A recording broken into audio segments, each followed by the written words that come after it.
Hi, my name is Crew Neil. This is my fighter Eddie Garcia. We're here at MTKG today, and we want to go over a basic way of how we wrap our hands here at MTKG in North Hollywood. So, cameraman, follow us closer so we can go over it together. Now, most people, when they use Velcro wraps, they actually unravel it and start with the thumb loop, okay, and put it around their thumb and end with Velcro on the wrist. Today, you're gonna see I'm gonna do the complete opposite. So what I'm gonna do is I'm gonna kind of lay it out, and I'm gonna fold that Velcro down. Now what I'm gonna do is I'm gonna have Eddie, or that potential student, put their hand palm up on the hand wrap. So what I'm gonna do, if the camera can notice it, we're gonna go 1 inch on both sides of the knuckles. I'm gonna mark it. Now he can move his hand away. And now I'm gonna fold it 4 times. Now, normally the given is 4 folds. However, it depends on the person's hand size. It could go to 3 folds. It could go to 6 folds. It could go to 2 folds. It all depends on the size of the individual's hands. But for Eddie, 4 is good. So I'm gonna go 1 fold, that's 2,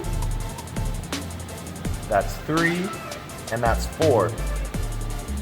So from here, I'm gonna have Eddie put his left hand down again for me.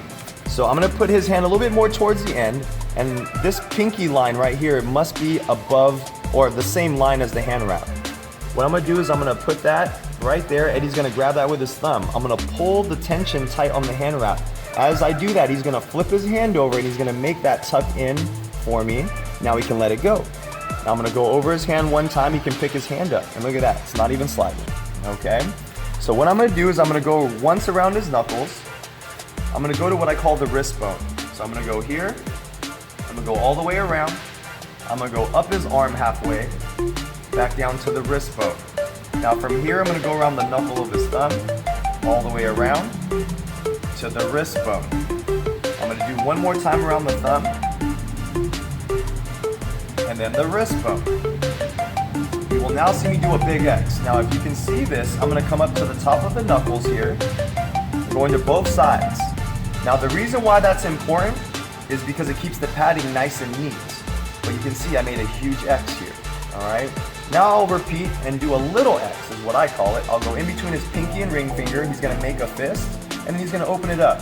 Why he does that is it's important that it helps contour to his hand. That's why we do this. Now from here, we're gonna come down low. I'm gonna try and cover this area as much as I can. I'm gonna go to the wrist bone, and I'm gonna just repeat these steps for all the remaining fingers. Make a fist, Eddie, and then open. So you'll always want to make a fist to help contour it to your hand. We'll go to his last finger, and he's going to make a fist again, and he's going to open it up. Now we're running out of slack. Eddie's got pretty big hands, so what I'm going to do is usually I'll end right here on the wrist bone. Now again, depending on the size of the individual's hands, you might have a lot of excess. If you have a lot of excess, I just recommend going around and giving himself a lot of wrist support. But here he's got about 6 inches, give or take an inch or 2, and that's where I'm gonna end it. I'm actually gonna go through his pinky again. Now I'm gonna have him flip his hand over. Now what he's gonna do is he's gonna tuck this in for me. He's gonna go underneath, and he's gonna pull it out between the ring finger and the middle finger. Eddie, go ahead and do that for me, please. So you can see he's gonna use his thumb, and he's gonna pull it out. So let's hold that for the camera so they can see.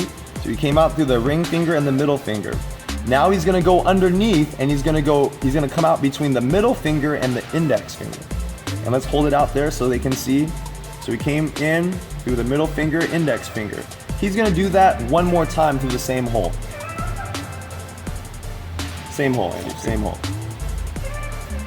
And the reason why I did that, because look, if you notice the scene before that, it was really loose and open. Going in that second time, it actually makes a nice bar. So it really tightens that up. Now he has a little bit of leftover, he can literally just tuck that in out of sight. Now, there are so many ways of wrapping hands, and I've been doing Muay Thai now for 29 years and going, and there's so many styles of wrapping hands.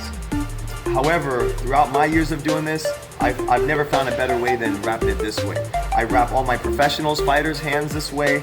I also wrap my students' hands this way. You can see he's got a bar. He's got wrist support, he's got knuckle support for his thumb, and he's got padding for the knuckles. So now when Eddie makes a fist, it just feels very contoured. His fist is going to be very comfortable inside his glove. just making a fist with his hand wraps, everything is good. Okay, so I hope you guys enjoyed that. You guys can check out, this link will be on our website. So new students, please practice at home before you come to class. The tutorial's right there for you. Okay, now before I end this video, we just did the left hand. So if we're doing the right hand, if you guys remember, we start the left hand facing this direction. When you do the right hand, just rotate it this way. And then it will start off the same way. Hold the Velcro down and repeat, okay? So thank you guys for watching, and we'll see you in class soon. Thank you.